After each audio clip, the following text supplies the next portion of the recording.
नमस्ते। आज हम कंप्यूटर के एक ऐसे जरूरी हिस्से की कहानी जानने वाले हैं जिसका नाम तो हम सब ने सुना है, पर शायद ये कभी नहीं सोचा कि ये नाम आया कहां से। जी हां, हम बात कर रहे हैं मदरबोर्ड की। तो चलिए इसकी पूरी कहानी समझते हैं। सवाल तो बहुत सीधा सा है। मदरबोर्ड को मदरबोर्ड ही क्यों कहते हैं? इस नाम के पीछे आखिर राज क्या है? अच्छा, इस सवाल का जवाब जानने के लिए हमें थोड़ा ज्यादा ही पीछे जाना होगा। एक ऐसी दुनिया में जहां कंप्यूटरों के पास कोई दिल ही नहीं हुआ करता था। जरा सोच कर देखिए, एक ऐसी मशीन जो हजारों वैक्यूम ट्यूब्स का एक उलझा हुआ जाल हो। 1945 के ENIAC जैसे जो शुरुआती कंप्यूटर्स थे ना, वो कुछ ऐसे ही दिखते थे। और ये कोई छोटी मोटी मशीनें नहीं थीं, ये तो पूरे पूरे कमरे में फैल जाती थीं।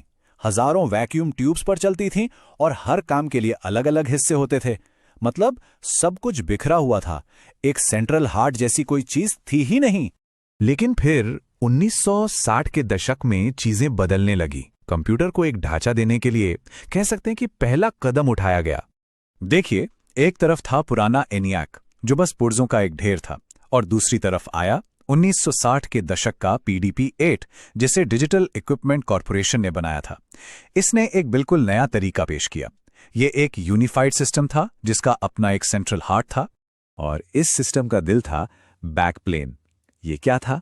ये बस एक सिंगल बोर्ड था जो अलग अलग कंपोनेंट्स को एक साथ जोड़ता था।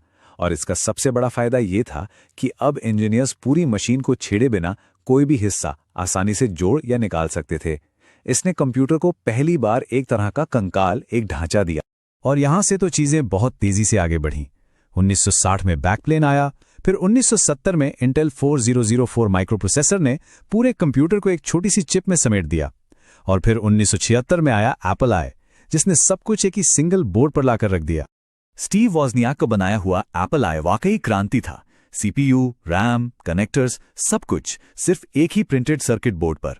यह पहली बार था जब आज के मदरबोर्ड जैसी कोई चीज असल में दिखाई दी थी। लेकिन असली गेम चेंजर तो अभी आना बाकी था। अब वक्त था इस आइडिया को एक मेन स्ट्रीम स्टैंडर्ड बनाने का, और यह काम किया IBM के प्लेनर बोर्ड ने। साल था 1981। पर्सनल कंप्यूटर की दुनिया में ये एक ऐसा साल था जो सब कुछ हमेशा के लिए बदलने वाला था। इसी साल IBM ने अपना पर्सनल कंप्यूटर 5150 लॉन्च किया, और इसके अंदर एक बड़ा फ्लैट बोर्ड था जिसे IBM के इंजीनियर्स प्लेनर बोर्ड कहते थे। इसने प्रोसेसर, मेमोरी और बाकी सभी चीजों को जोड़ने के लिए एक स्टैंडर्ड ढांचा बना दिया। और बस यहीं से मेन स्ट्रीम मदरबोर्ड की असली शुरुआत हुई।